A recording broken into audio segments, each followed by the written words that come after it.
It was a warm Saturday night in Los Angeles, and some friends had arranged a rooftop gathering to celebrate the end of summer. The city stretched below us, glittering under the skyline, while laughter and music filled the air. I arrived with my wife, Jessica, who always had a way of drawing attention without trying. I expected the usual, friendly chatter, a few drinks, nothing more. I was wrong. The evening started out pleasant. We greeted old friends, shared light jokes, and sipped our cocktails. Jessica was radiant, enjoying the spotlight as always, laughing, teasing, and being effortlessly charming. I brushed it off at first. That was just her nature. But then I noticed him, a tall man by the bar, exuding quiet confidence, his gaze locked on her. At first, I tried to ignore the tension creeping up my spine. But when I saw Jessica approach him, smiling in that flirtatious way she used to reserve only for me, something inside me shifted.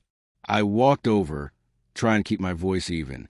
"Hey, Jess," I said lightly. She turned to me with that bright smile and waved her hand dismissively. "Relax. It's just friendly conversation." I nodded, pretending to accept it, but my eyes stayed fixed on her. Minutes later, I saw her pull out her phone, jot something down, and hand it to him. My stomach dropped when she caught me staring. She shrugged. "Don't be so dramatic," she mouthed, as if it were nothing. But it wasn't nothing. Watching her give her number to another man, while we were still married, felt like a quiet punch to the chest.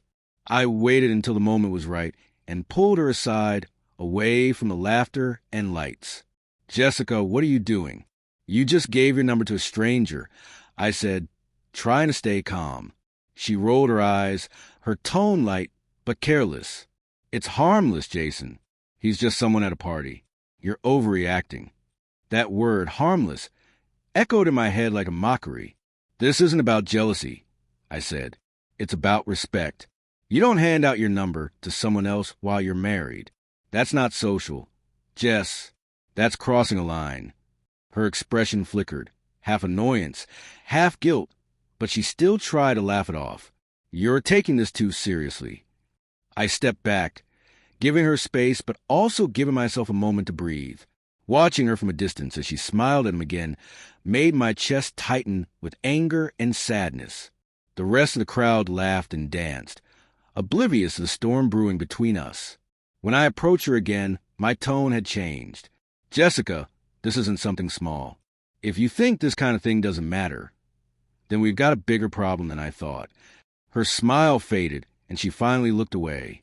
"Jason, it wasn't what it looked like," she said softly, but I could see the truth in her hesitation.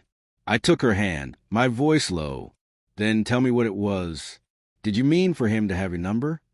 For a long moment, she said nothing.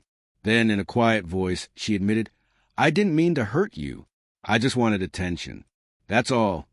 The honesty hurt more than the act itself. "Attention?" I repeated. "Jess, attention isn't worth losing trust.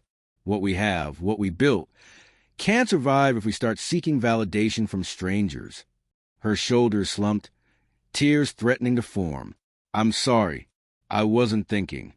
We left the party soon after, the city lights blurring behind us. The car ride home was silent, both of us lost in thought. That night, we talked for hours about respect boundaries and how small choices can cut deep wounds. Over the following weeks, I watched Jessica make a real effort to change. No secrets, no hidden texts, no careless flirting. It wasn't easy, but I saw her trying, and that effort mattered. Slowly, the anger inside me faded, replaced by something steadier, cautious trust. The memory of that rooftop night never left us. It became a quiet reminder that love isn't only about romance. It's also about respect, restraint, and knowing when a line should never be crossed. From then on, Jessica and I understood that trust, once cracked, takes time to mend. But if both people truly care, it can come back stronger than before.